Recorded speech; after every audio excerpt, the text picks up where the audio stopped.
তৃণমূল কংগ্রেস নেতৃত্ব কি জানেন যে সংসদে হাজিরা নিয়ে যদি কোনো একটা খেলা চালু হয় তাহলে সেই খেলায় তারা বিজেপির কাছে গোহারান হারবেন? কারণ লোকসভার হাজিরা খাতা বলছে এ রাজ্যের বিজেপি সাংসদরা সংসদে প্রায় নিয়মিত উপস্থিত থাকেন। কয়েকজন তো সারা দেশের নিরিখে গড় হাজিরার থেকেও বেশি অ্যাটেন্ড করেছেন ওই লোকসভার অধিবেশন।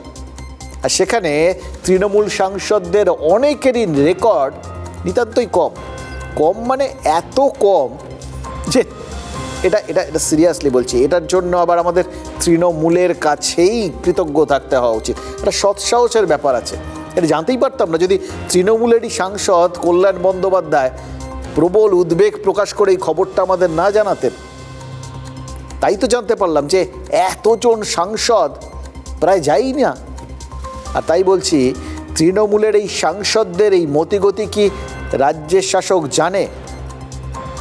নাকি এই এতদিন পর কল্যাণ বন্দ্যোপাধ্যায় চোখে আঙুল দিয়ে দেখালেন বলে এইবার সবাই দেখতে পাবে?